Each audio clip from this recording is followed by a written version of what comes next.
सन 2008 में हुआ था जम्मू के चिन्नौर में मिलिटेंट अटैक, जो आज भी सबके दिमाग में तरोताजा है। आतंकियों ने चिन्नौर में एक घर में घुसकर घर के लोगों को बंदी बनाया था। इन लोगों में महिलाएं और बच्चे भी शामिल थे। आतंकियों द्वारा की गई अंधाधुंध फायरिंग में शहीद हुए थे जम्मू के वीर हवलदार विजय कुमार। पत्नी सीमा कहती है कि दुखों का पहाड़ टूट गया था उस पर। पति देश के लिए कुर्बान हो गए थे और पीछे रह गए थे 3 छोटे छोटे बच्चे, जिनकी उम्र 6 साल से भी कम थी।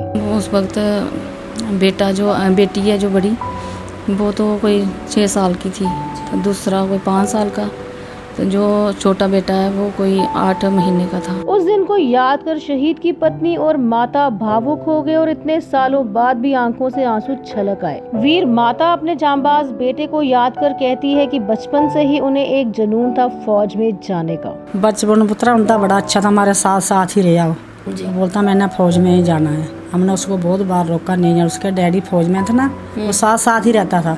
बोलता मैं फौज में भर्ती होंगी, चला गया। उसके आपने खुद दिल में था, हमारा दिल ना भेजने के लिए, वो बोलता मैं उधर ही जाऊंगी। अपने पिता की तरह मुस्कान और साहिल भी फौज में जाना चाहते हैं और अपने पिता का नाम रोशन करना चाहते हैं। मैं डिफेंस में जाना चाहती हूँ। बचपन में मैंने सोचा था कि मैं टीचर बनूंगी, तो फिर जैसे जैसे टाइम होता गया तो फिर मुझे लगा कि नहीं, मुझे डिफेंस में जाना चाहिए। क्या बनना चाहते हो? Army officer. आर्मी ऑफिसर बनना चाहते हो? उसके लिए क्या क्या प्रिपरेशन आपने सोचा हुआ? हाँ, सुबह रनिंग जाता हूँ, पढ़ाई करता हूँ, और बाकी जो टाइम बचा वो मतलब आर्मी के रिलेटेड ही। ये आर्मी में जाने के लिए आपको अपने पापा से इंस्पिरेशन मिली है? हाँ।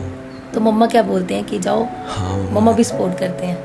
एक सवाल खड़ा होता है, क्या बच्चों को स्कूल के इतिहास में उन जाबाजों के बारे में पढ़ाया जाता है जिन्होंने अपने देश को ही अपना सब कुछ माना और देश पर कुर्बान हुए? World war 1, world war 2, Hitler आदि के बारे में सब ने स्कूल के इतिहास में पढ़ा है, लेकिन क्यों उन महान योद्धाओं जैसे शिवाजी, गुरु गोविंद सिंह, बंदा सिंह बहादुर के बारे में किसी ने इतिहास में नहीं पढ़ा? बच्चों को वो इतिहास पढ़ाया जाए जो बच्चों में देश की सेवा का जज्बा भरे। शहीद की पत्नी सीमा अपने बच्चों के साथ गांव में रहती है। ऐसे में बच्चों की शिक्षा को लेकर उन्हें बहुत संघर्ष भी करना पड़ा। फौज में शहादत के बाद परिवार को सरकारी क्वार्टर खाली करना पड़ता है, लेकिन इस नियम को बदलना बहुत जरूरी है। जब तक फौजी की रिटायरमेंट की उम्र ना हो तब तक फौजी के घर वालों को सरकारी घर मिलना चाहिए, क्योंकि वो सुविधाएं जो वहाँ मिलती हैं वो और कहीं नहीं मिल सकती। ऐसे में शहीद के परिवार के बच्चों को शिक्षा के साथ साथ मेडिकल सुविधाएं, कैंटीन की सुविधाएं आदि भी आसानी से उपलब्ध होती हैं। शहीद विजय कुमार के परिवार ने